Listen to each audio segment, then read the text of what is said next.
जंग के बीच अमेरिका की इजराइल को मदद। बख्तरबंद गाड़ियों की खेप पहुंची इजराइल। जो बाइडेन के दौरे के बाद यह अमेरिकी मदद पहुंची है।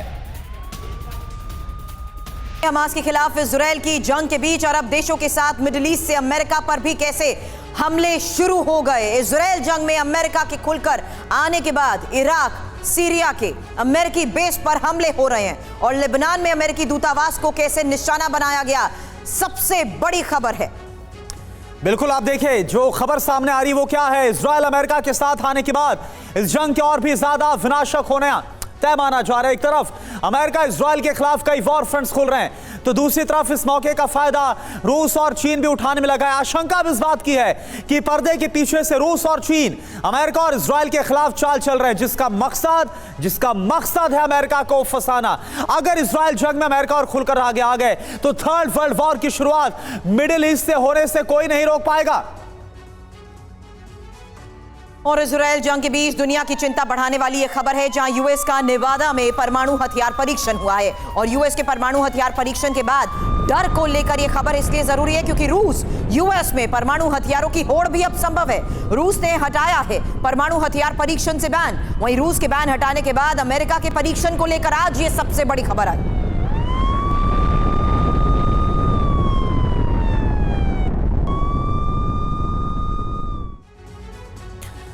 तो अब आपको इस चिंता में डालने वाली खबर का हर पहलू बताते हैं, क्यों आखिरकार इसके बाद वर्ल्ड टेंशन हाई है। इजराइल जंग के बीच परमाणु खतरा कैसे बढ़ गया है कई गुना। आखिर हुआ क्या है, पहले आप जान लीजिए इस खबर को। दरअसल दक्षिण नेवादा में अमेरिका का परमाणु हथियार परीक्षण हुआ है, जो कि बेहद विध्वंसक है, बेहद विध्वंसक न्यूक्लियर हथियार का टेस्ट। हालांकि यूएस की तरफ से दावा यह कि परमाणु खतरा कम करेगा यह हथियार। अब ये अहम क्यों है, जरा ये समझिए। क्योंकि रूस के परमाणु हथियार परीक्षण से बैन हटाने के बाद ये टेस्ट हुआ है, जाहिर सी बात है इसके असर पर भी नजर डालना जरूरी है। परमाणु हथियार की होड़ बढ़ने का खतरा बढ़ता जा रहा है और यही वजह है कि विशेषज्ञ भी कह रहे हैं कि इस तरह के परीक्षण जल्द से जल्द अब रोके जाएं। और देखिए एक और बड़ी खबर इसी को लेकर आ रही है। अमेरिका का परमाणु परीक्षण पर बयान भी सामने आया है। परमाणु खतरे को कम करने में मदद, ये अमेरिका की तरफ से कहा गया। जमीन के भीतर टेस्ट का पता लगाने में मदद। तो अमेरिका की तरफ से जो परमाणु परीक्षण किया गया है, इसके बाद यह बयान जो ऑफिशियल स्टेटमेंट है अमेरिका के सामने आई है।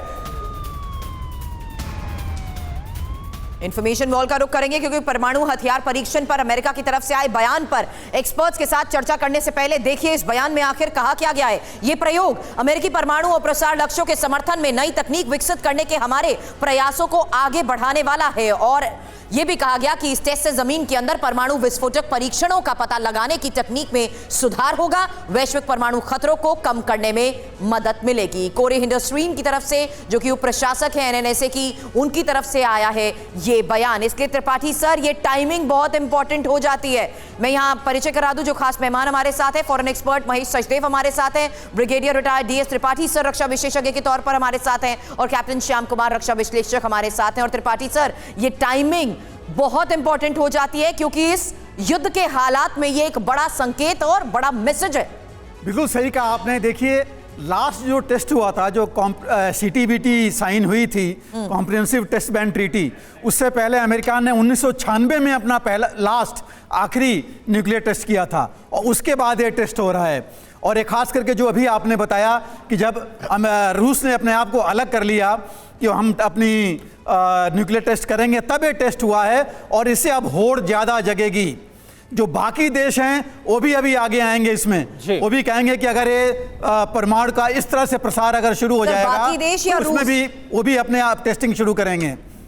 तो इसके वजह से अगर होड़ बढ़ गई और ईरान जो ऑलरेडी अनडिक्लेयर्ड पावर है, बिल्कुल सर, और ये इजराइल भी अनडिक्लेयर्ड न्यूक्लियर पावर है, तो ये भी अगर इसमें आ जाएंगे तो मैं यही कह रही हूं, बाकी देश में रूस कितना इंपॉर्टेंट हो जाता है जो परमाणु अगर परीक्षण की बात करता है। तो देखिए रूस तो ऑलरेडी उसने बता रखा अपनी ताकत बढ़ा रखी है और रूस ने आज की डेट में रूस ने हाइपरसोनिक जो कैपेबिलिटी डेवलप की है, जो अभी तक अमेरिका पूरी तरह नहीं कर पाया है। सर, खतरा लगातार बढ़ता हुआ नजर आ रहा है और इसके बाद इस परमाणु हथियार परीक्षण के बाद सवाल यह है कि क्या जो खतरा है वो न्यूक्लियर वॉर का कई गुना बढ़ गया है क्या? एक और बड़ी खबर आप देखिए, 7 अक्टूबर को जो हमास ने इजराइल पर हमला किया था, इसका एक और नया वीडियो सामने आया है। वीडियो में हमास की बर्बरता साफ तौर पर नजर आ रही है।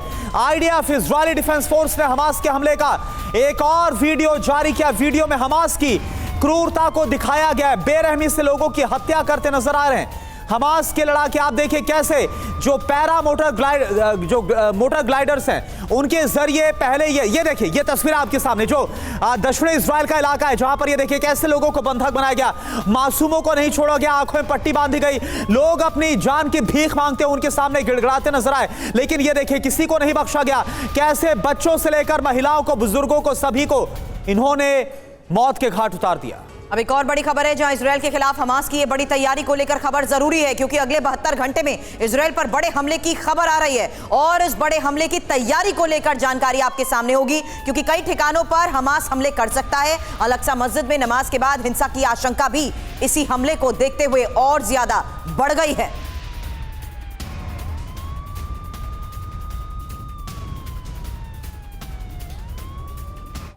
तो देखिए हमास की जो तैयारी है वो क्या नजर आ रही है। 72 घंटे इजराइल पर कैसे भारी पड़ने वाले, इसको लेकर पूरी इंफॉर्मेशन बिग वॉल के जरिए आपको दिखा रहे हैं। तो देखिए इजराइल के खिलाफ हमास का 72 घंटे का खतरनाक प्लान निकलकर सामने आ रहा है। 72 घंटे में इजराइल के कई ठिकानों पर हमले की प्लानिंग हमास कर चुका है। हालांकि अल-अक्सा मस्जिद में नमाज के बाद हिंसा की आशंका इसलिए भी बढ़ गई है क्योंकि हमास ने ज्यादातर लोगों को वहां पहुंचने की बात कही है। हमास की अपील है कि नमाज के लिए ज्यादातर लोग जुटे और मस्जिद में सुरक्षा बलों के साथ संघर्ष का एक संदेश देने का हमास की ये आम जनता को कोशिश है।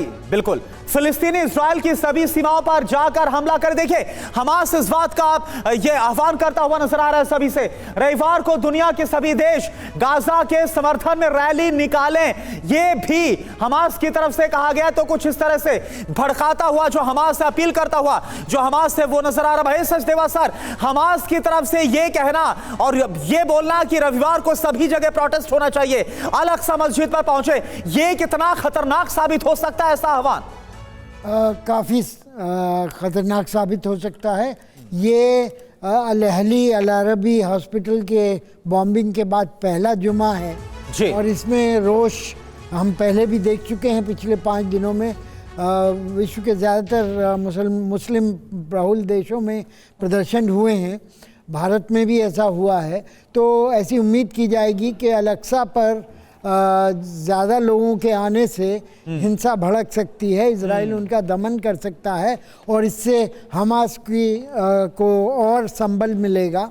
दूसरी ओर चर्च पे जो कल हमला हुआ है उसको इतवार को परसों इसका नतीजा सामने आ सकता है, जबकि चर्च में संडे के कम्यून होंगे। तो इस वजह से भी अगले 2-3 दिन 72 घंटे जैसा आप कह रहे हैं काफी भारी पड़ने वाले हैं। शुक्रवार से रविवार तक के हालात को देखते हुए आप ये बड़ी बात यहाँ पर कह रहे हैं सर। लेकिन एक और सबसे बड़ी खबर आई है जहां देखा गया कि कैसे 4 दिनों में 2 देशों में अमेरिकी बेस पर हमला हुआ है। यही अगली बड़ी खबर है, क्योंकि इराक में अमेरिकी बेस पर रॉकेट से हमले की तस्वीर भी सामने आई है। बगदाद एयरपोर्ट के पास यूएस बेस पर हमला हुआ है और एंटी रॉकेट सिस्टम ने हमले को नाकाम कर दिया। आपको बता दें 2 दिन पहले भी अमेरिकी बेस पर हमला हुआ था।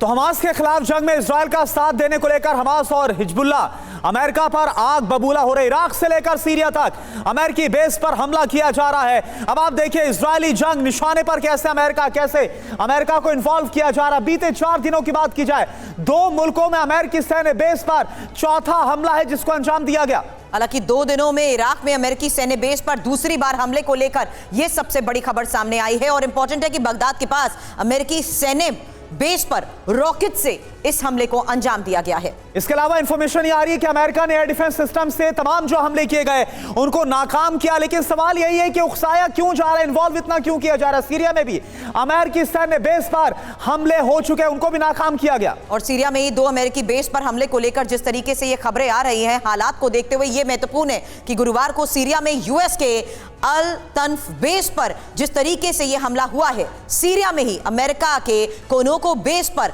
मिसाइल से वार किया गया। और कुछ और जानकारी है हमलों को लेकर। अमेरिकी सैन्य बेस पर हमले के पीछे हिजबुल्लाह का हाथ है, लेबनान का जो हिजबुल्लाह गुट है, इसके बारे में जानकारी सामने आ रही है। और एक और इंफॉर्मेशन है, वो भी इन हमलों को लेकर आपको बता दें। सीरिया से इराक तक अमेरिकी बेस पर जो हमला हुआ है वो आपको हम दिखा रहे हैं। यहां पर अगर उस तरफ देखते हैं सीरिया में कितने अमेरिकी बेस है, वो हम आपके सामने डिटेल यहां पर रख रहे हैं। 28 कुल मिलाकर अमेरिकी बेस इस वक्त सीरिया में। इसके अलावा कुछ और इंफॉर्मेशन, हालांकि इराक में 509 अमेरिकी बेस की ये डिक्लेयर्ड इंफॉर्मेशन है। करुणा, ये समझना जरूरी है। और जिस तरीके से 4 दिनों में 2 देशों में ये हमले हुए हैं, सीरिया इराक में अमेरिकी बेस पर हमले को लेकर जो जानकारी सामने आई है उसमें ये साफ देखिए हुआ कैसे हमला। यहां पर देखिए ड्रोन के जरिए इस्तेमाल हुआ है, ड्रोन के जरिए यहां पर हमला किया जाए। ड्रोन कैसा वेपन हम जानते हैं, रशिया यूक्रेन वॉर में भी इसका जमकर इस्तेमाल हुआ, और इसको ट्रैक कर पाना आपके किसी भी एयर डिफेंस सिस्टम से यह भी काफी ज्यादा मुश्किल है। जिस तरीके से अंजाम दिया गया ये तो आपने जान लिया, लेकिन इन हमलों के जरिए किया क्या जा रहा है? इन हमलों के जरिए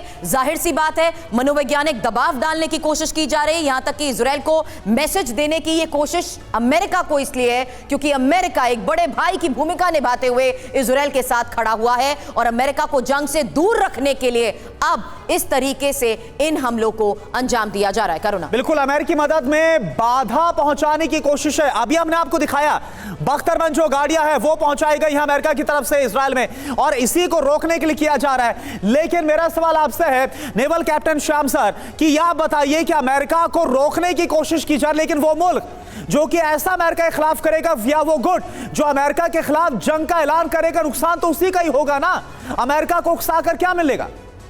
इंटरनेशनल अफेयर्स में जब भी हम 2 गुटों की बात करते हैं तो ये छुटपुट घटनाएं मनोवैज्ञानिक दबाव देने के लिए होती हैं। जी। अमेरिका इजराइल के साथ पूरी तरह से खड़ा है। उनकी प्रेसिडेंट की विजिट बहुत क्लियर है कि हम आपके साथ हैं, हमास का आप सफाया करें, ह्यूमैनिटेरियन ग्राउंड्स को भी ध्यान में रखें और पैलेस्टाइन को भी अपनी जगह दें, उनको भी एड दे रहे हैं। बात यहां पे आती है कि मेडिटेरियन सी में कैरियल बैटल ग्रुप को टर्की के किसी भी शिप्स का मूवमेंट के लिए रोकना, रेड सी में यूएस करनी का जो आप अटैक की बात कर रहे थे अरबिया से या यमन की तरफ से रेड सी से ब्लॉकेड, वहां पे सी ऑफ अकोबा है जो एलाइट पोर्ट है इजराइल का, सदर्न पोर्ट, वहां पे ब्लॉकेड है। इसको हमें समझना चाहिए कि रेड सी से भी ब्लॉकेड है, इसलिए यमन का यह मिसाइल अटैक हुआ है। तो इस तरह से एफबीआई का कहना था कि जो मिडिल ईस्ट में या पूरे ग्लोब में जहां भी अमेरिकन बेसेज है उसको खतरा है, लेकिन खतरा बहुत बड़ा नहीं है। छुटपुट घटनाएं मनोवैज्ञानिक दबाव डाल के अमेरिका को एक वार्निंग और ये हर तरफ से किया जा रहा है सर। इस बीच जंग के बीच अमेरिका की इजराइल को मदद को लेकर एक और खबर सामने आई है, जहां बख्तरबंद गाड़ियों की खेप इजराइल पहुंची है, जिसकी तस्वीर आपके सामने होगी। यहां तक कि बाइडेन के दौरे के बाद जिस तरीके से अमेरिकी मदद यहां पहुंच रही है, जाहिर सी बात है ये भी युद्ध के हालात में एक सबसे बड़ा मैसेज है। हालांकि हमास के खिलाफ जंग में अमेरिका के एक्शन को देखते हुए ये खबर कितनी इंपॉर्टेंट हो जाती है, इस पर चर्चा करने से पहले मैं चाहूंगी करुणा आप भी यहां पर हमारे दर्शकों को बताएं कि आखिर किस तरीके से लगातार अमेरिकी सैन्य बेस को टारगेट बनाया जा रहा है, और वो टारगेट इसलिए बनाया जा रहा है क्योंकि अमेरिका हर लिहाज से इजराइल को मदद कर रहा है। बिल्कुल सुरभि, और दर्शकों को अब हम बता देते हैं ग्राफिक्स के जरिए कि कैसे 4 दिन में 2 देशों में अमेरिकी बेस को टारगेट पर लिया गया और हुआ क्या। आप देखिए मैप के जरिए इस वक्त हम आपको बता रहे हैं सीरिया में अल तफ बेस है और कोनोको बेस पर, दोनों ये बेस अमेरिका के, इन पर हमला किया गया, यानी 2 हमले किए गए। इराक में बगदाद एयरपोर्ट के पास बेस पर 2 हमले किए गए। इन सभी हमलों के पीछे ईरान की साजिश बताई जा रही है, क्योंकि लगातार जो ईरान है वो अलग अलग गुटों को, जिसमें हूती ग्रुप भी है, हूती गुट को भी सपोर्ट करता है, हिजबुल्लाह को मदद देता है, सभी को मदद दे रहा है। और देखिए एक और बड़ी खबर है, इजराइल और लेबनान के बीच तनाव बढ़ गया है। कल बेरूत के हवाई क्षेत्र में घुसे इजरायली विमान, लेबनान के हिजबुल्लाह पर बड़े हमले की तैयारी है। तो ये तस्वीरें हम आपको दिखा रहे हैं। लेबनान की राजधानी बेरूत तक जो इजरायली विमान है वो बेरूत के हवाई क्षेत्र में भी घुस गए, यानी कि आप देखिए ये जो फ्रंट है और भी ज्यादा विध्वंसक होता नजर आ रहा है। Lebanon versus Israel. और इजराइल के रक्षा मंत्री गैलेंट की हिजबुल्लाह को चेतावनी, जहां हिजबुल्लाह कुछ भी करने से पहले गाजा को देखे। गैलेंट ने आईडीएफ के ऑपरेशन की भी जानकारी दी है और गाजा में हमास के खिलाफ ऑपरेशन की जानकारी जिस तरीके से साझा की जा रही है, यह कहा गया जल्द गाजा के अंदर इजरायली सैनिक भी होंगे। और देखिए एक और बड़ी खबर आ रही है, इजरायली शहरों पर हमास का रॉकेट से हमला हुआ। लेबनान से जो उत्तरी इजराइल है उस पर मिसाइलें दागी गई हैं। 9 मंजिला इमारत पर रॉकेट से हमला हुआ। हमले में बच्ची समेत 3 लोग घायल हो गए। हमास ने रॉकेट अटैक की जिम्मेदारी ली है। और एक और बड़ी खबर, वॉर को लेकर जंग के बीच अमेरिका की कूटनीति तेज हो गई है। अमेरिकी रक्षा मंत्री लॉयड ऑस्टिन की अरब देशों से के नेताओं के साथ बातचीत। ऑस्टिन ने यूएई के राष्ट्रपति से बात की है, सऊदी अरब के रक्षा मंत्री से फोन पर बात की। लॉयड ऑस्टिन ने कतर के पीएम से भी बात की है।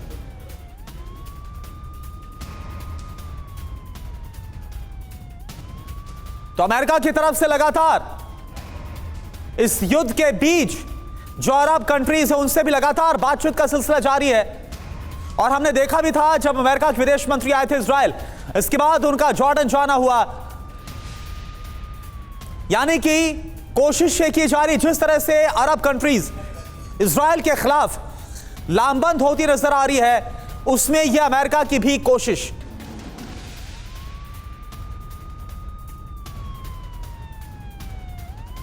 और जंग में ईरान के सीधे शामिल होने की आशंका और बढ़ गई है, जहां ईरान से हलचल बढ़ने के बाद अब इजराइल की जवाबी तैयारी को लेकर खबर आई। मिडिल ईस्ट में इजराइल ने पनडुब्बियों को तैनात कर दिया है और ईरान हिजबुल्लाह के बड़े हमले के खतरे को देखते हुए इजराइल की तरफ से उठाया गया है यह बड़ा कदम।